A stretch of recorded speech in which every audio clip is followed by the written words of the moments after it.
easy to accept and cope with the death of a loved one. Today on Moms to Word, we listen to a story of hope and courage from a mom who's been able to overcome her experience of loss.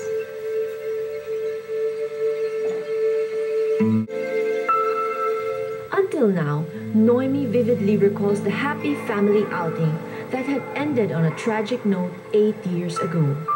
We were in the beach, the family, and he died out of a drowning accident in a swimming pool of a beach resort.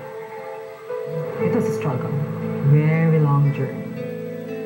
Louis Joe was only 6 years old when he died, a fact that Noemi and her family found difficult to accept. The first feeling of denial. I mean, oh, this is not happening. Of course, you look at the scene of your dying son, and you're thinking, oh, this is just a movie. So for me, it was like a slow motion in the TV. You go through a roller coaster of emotions. There's mourning, and then there's bargaining, and then you go back and forth. In 2005, Noemi began her healing process by establishing Compassionate Friends, a support group for people who share the burden of dealing with the loss of a loved one. It's easier to talk to someone who has been in similar journey. It's very therapeutic because they let out everything, and then they want to validate their child that, somehow by talking about it, the memory is still there.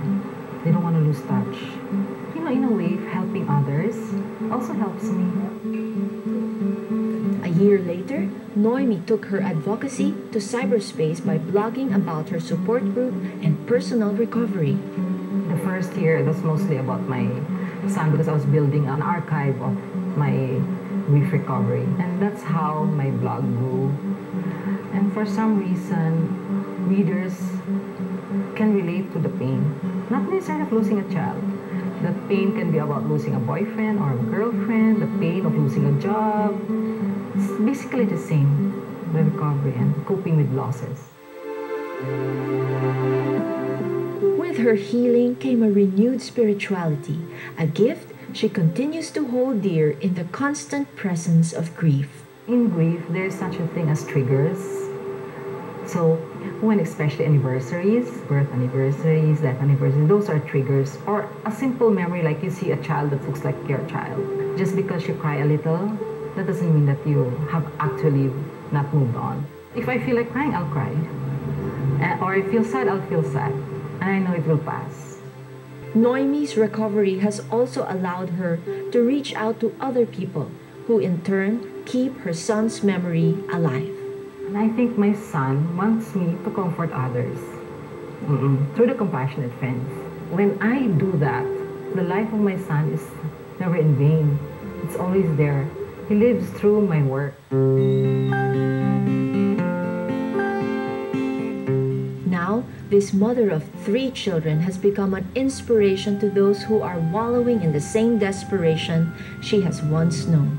Accept your feelings. They're yours. There's nothing wrong with feeling angry, sad, or bitter and questioning even God.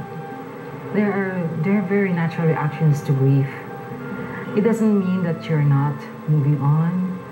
It just means that you're feeling really, really sad about the death of your loved one. That's the only way to go through it. If you know someone who you trust, just talk to that person. Tell your story. It helps to tell your story, to tell your grief, and not be afraid.